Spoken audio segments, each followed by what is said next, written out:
اعوذ باللہ من الشیطان اللعین الرجیم بسم اللہ الرحمن الرحیم الحمد لأہلہ والصلاة علی اہلہا اما بعد۔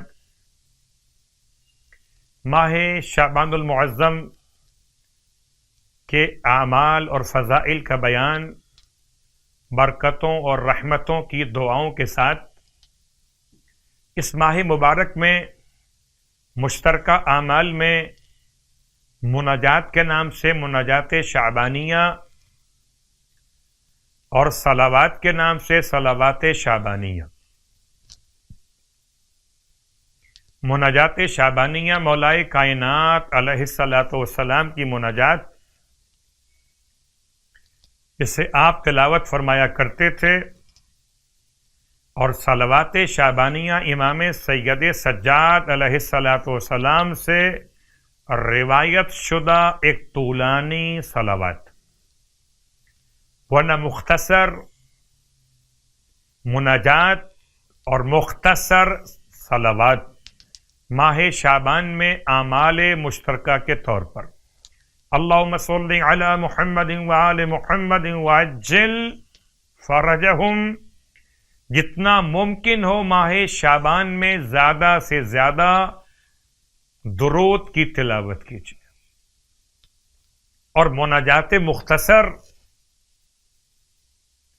الہی کفا be عزن in اکون look Abida وکفا be فخرا ان تکون لی ربا، الہی انت کما احب فاجعلنی کما تحب، تلاوت کر سکتے۔ مناجات مختصر مولائے کائنات علی ابن ابی طالب علیہ الصلوۃ والسلام۔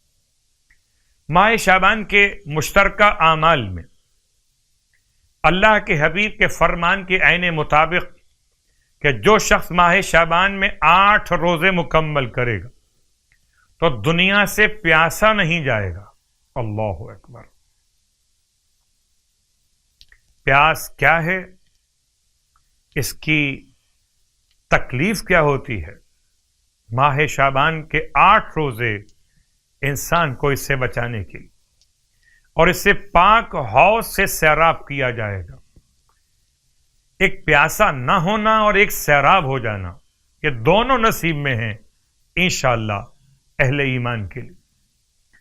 نماز کا مسئلہ، آج کی شب کی نماز رسول خدا صلی اللہ علیہ وآلہ وسلم ارشاد فرماتے ہیں کہ اگر کوئی انسان 8ویں شب ماہ شعبان میں 2 رکعت نماز بجا لائے، اس طرح سے کہ پہلی رکعت میں الحمد کے بعد آیہ آمن الرسول یعنی کہ سورہ بقرہ کی آیت نمبر 285 اور 286، یہ 2 آیتیں پڑھے 5 مرتبہ، اور سورہ توحید پڑھے 15 مرتبہ رکعت اول، اور رکعت دوم میں سورہ الحمد کے بعد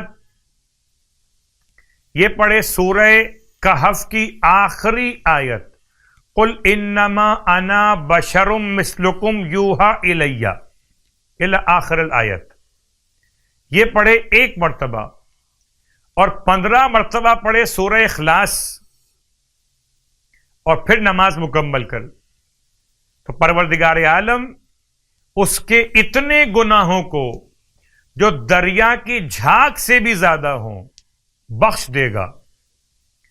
پروردگار عالم اس کو دنیا سے پاک اور پاکیزہ حالت میں اٹھائے گا، اور گویا کہ اس نے انجیل، توریت، زبور اور قرآن کی تلاوت کا ثواب حاصل کر لیا ہو۔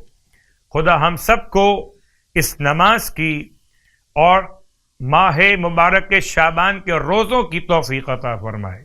الہی آمین۔